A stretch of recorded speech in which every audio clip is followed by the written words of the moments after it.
SC ST और OBC के 250 के आसपास सांसद हैं। ये जिस दिन चाहे, जिस पल चाहे मोदी घुटनों पर आ जाएगा, उठने की भी हिम्मत नहीं कर सकेगा। लेकिन अगर उस सरकार को बनाए रखने की कोई भी ताकत अगर है तो ये लोग हैं। मैं समझता हूं सरकार से कुछ भी कहने से पहले हमें अपने ये जो तथाकथित MLA और MP हैं, इनका इलाज पहले करने का प्रोग्राम बनाना पड़ेगा। कोई रहम नहीं किसी पर भी। अगर वो केवल अपने स्वार्थों के लिए संसद में बैठे और समाज का हिस्सा होते हुए भी समाज के लिए कुछ नहीं करते, तो सबसे पहले इनका इलाज करना पड़ेगा। हमारे समाज के असली गद्दार यही लोग हैं। आप सब जानते हैं जितने कानून भी पास हुए संसद में, ये लोग उन कानूनों को पास कराने में सरकार के साथ खड़े थे। आर्थिक आधार पर संविधान के विरुद्ध जो 10% आरक्षण हुआ था, उसमें भी इन सब लोगों ने वोट दी थी। जो हमारे ही समाज का कोड है, इस कोड को खत्म करना है। इन गद्दारों को इनकी असली हैसियत दिखा के दफन करना है पहले। और आप कह रहे हो वो सरकार आपकी जाति के जनगणना कराएगी? काय को कराएगी भाई? कौन कराता है जनगणना? सरकार कराती है ना। इस सरकार को उखाड़ कर फेंको। अपनी सरकार बनाने के लिए काम क्यों नहीं करते हो यार मेरे? जो काम करना चाहिए वो तो करते नहीं, और जिस काम की जरूरत नहीं उस पर बेवजह हल्ला मचाते हो। क्या मिलेगा आपको? आज का जो विषय है न्याय अधिकार महासम्मेलन, जिसके तहत ये प्रोग्राम हो रहा है तो संविधान की बात। क्योंकि संविधान की जो प्रस्तावना है, अगर आप उसमें देखते हैं तो शुरू में सबसे पहले यही कहा गया है, सामाजिक, आर्थिक और राजनीतिक न्याय। सामाजिक, आर्थिक और राजनीतिक न्याय। और बहुजन समाज के लोगों को इस देश में यही उपलब्ध नहीं है। और आज जो वर्तमान सरकार है, ये आपके केवल इसी अधिकार को नहीं, आपका कोई भी अधिकार उसे देना नहीं चाहती, आपके हर अधिकार को छीन लेना चाहती है। और आपके इस अधिकार को छीनने में अगर सबसे बड़ा योगदान अगर किसी का है तो हमारे ही समाज के वो राजनीतिज्ञ हैं जो सांसद बनकर, विधायक बनकर लोकसभा, राज्यसभा और विधानसभाओं में बैठे हैं। 131 MP हैं लोकसभा में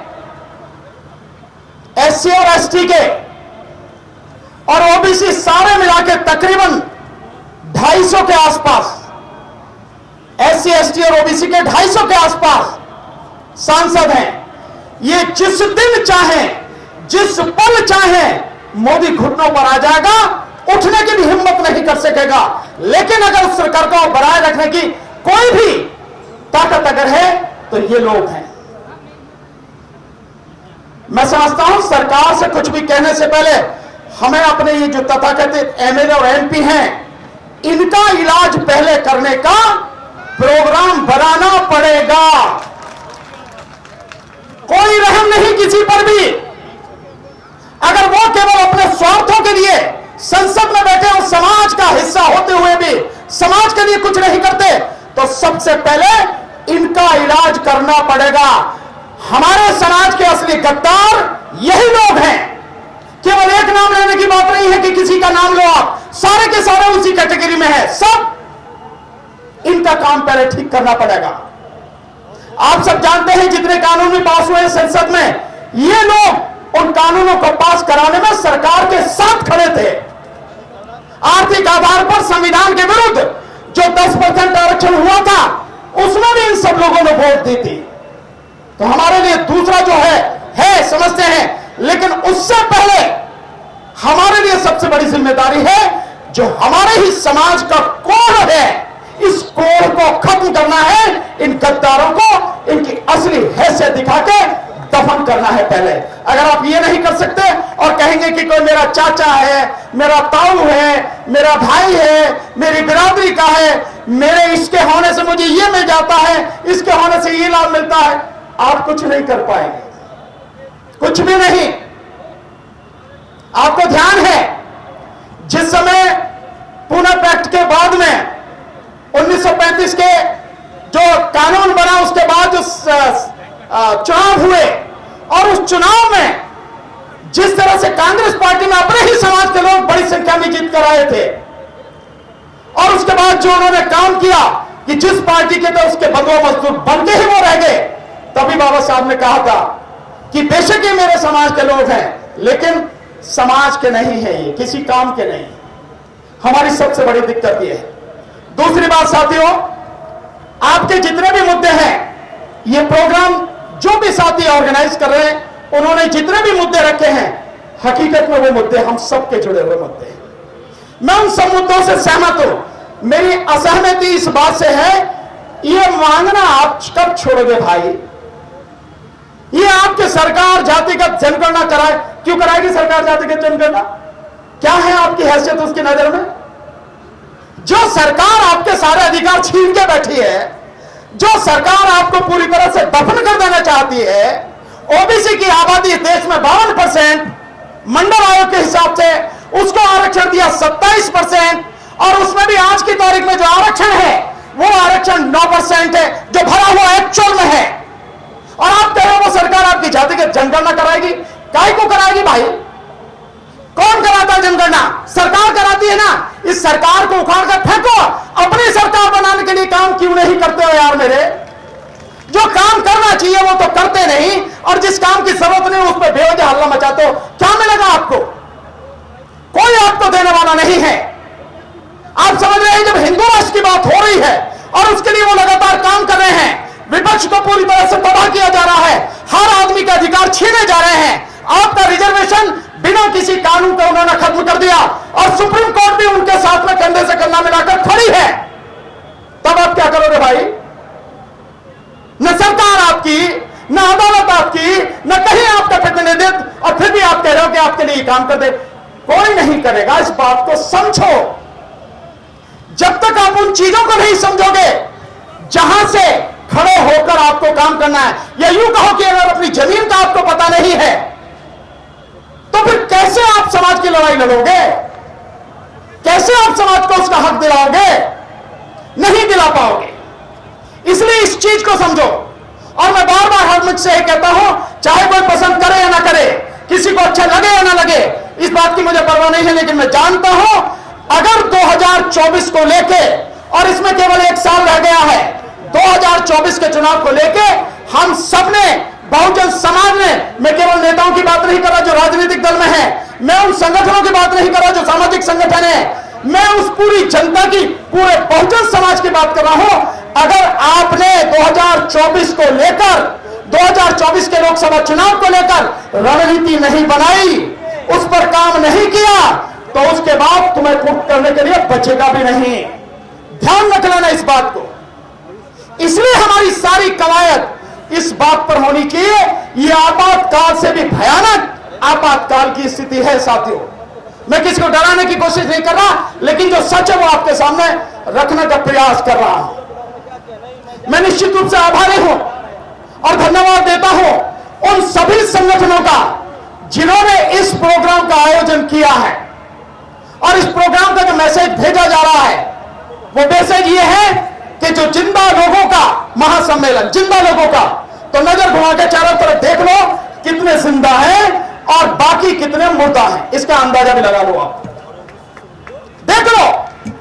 लेकिन मैं दावे के साथ कह रहा हूं, ये जितने जिंदा हैं, जितने भी जिंदा हैं, अगर ये वाकई में जिंदा हैं और ये ईमानदारी से काम करें, और सिर्फ इतना सा भी ठान लें कि अगले आने वाले 2 महीने में मैं अपने जैसे 9 और साथी अपने साथ में जोड़ूंगा, सिर्फ 9, और अपने को मिलाकर 10 लोगों की टीम बनाऊंगा। मैं सबसे कह रहा हूं, जो पंडाल में बैठे हैं उनसे भी, और जो करोड़ों की संख्या में इस सोशल मीडिया के माध्यम से पूरे देश में, पूरी दुनिया में जो लोग मुझे सुन रहे हैं, उन सबसे भी कह रहा हूं, सिर्फ इतना निर्णय करो कि आने वाले 2 और 3 महीनों में अपने जैसे मैं अपने साथ 9 लोग और जोड़ूंगा और अपनी टीम बनाऊंगा।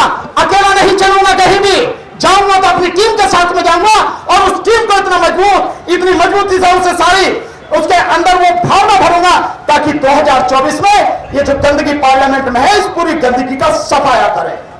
इसके लिए काम करना पड़ेगा हमें, नहीं तो कुछ मिलने वाला नहीं।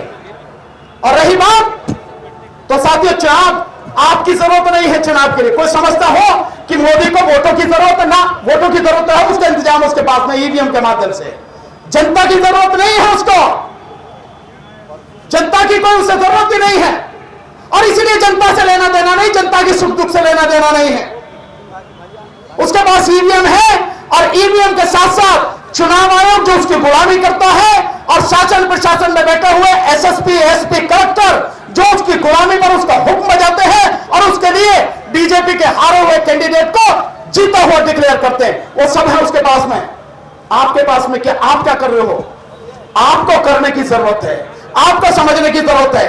ये चाहे फौज भी लगा दी जाए, उस सब के बावजूद भी तुम्हारी वोट तुमने जिस कैंडिडेट को दी है, जिस पार्टी को दी है, 2024 के चुनाव में उसी के खाते में गिनी जाए, इसका इंतजाम भी आप ही को करना है। कोई और करेगा उस भरोसे मत रहना, अगर रहोगे सब कुछ लुट जाएगा।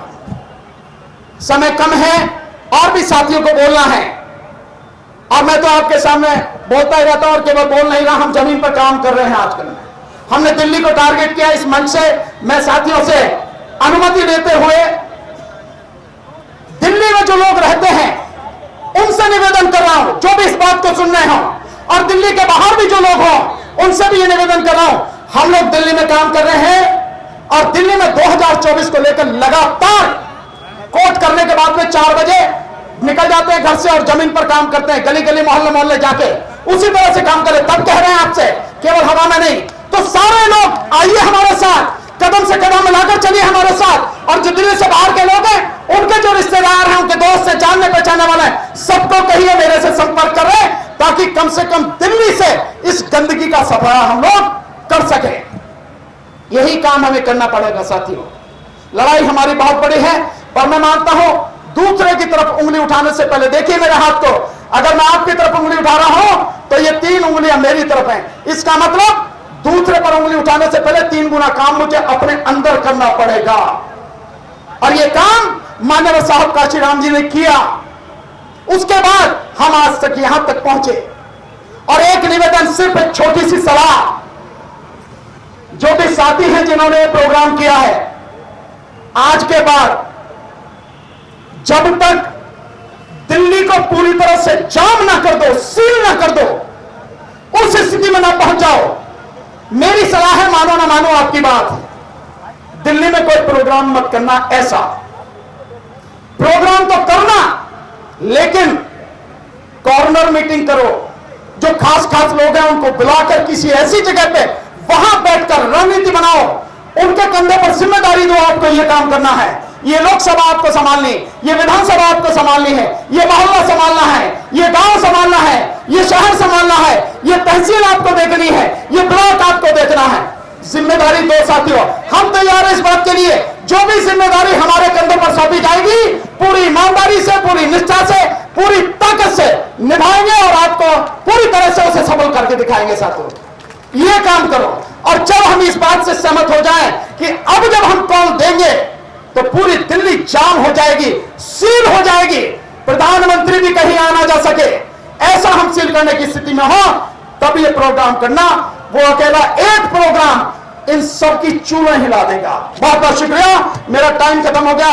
धन्यवाद। नमो बुद्धाय, जय भीम।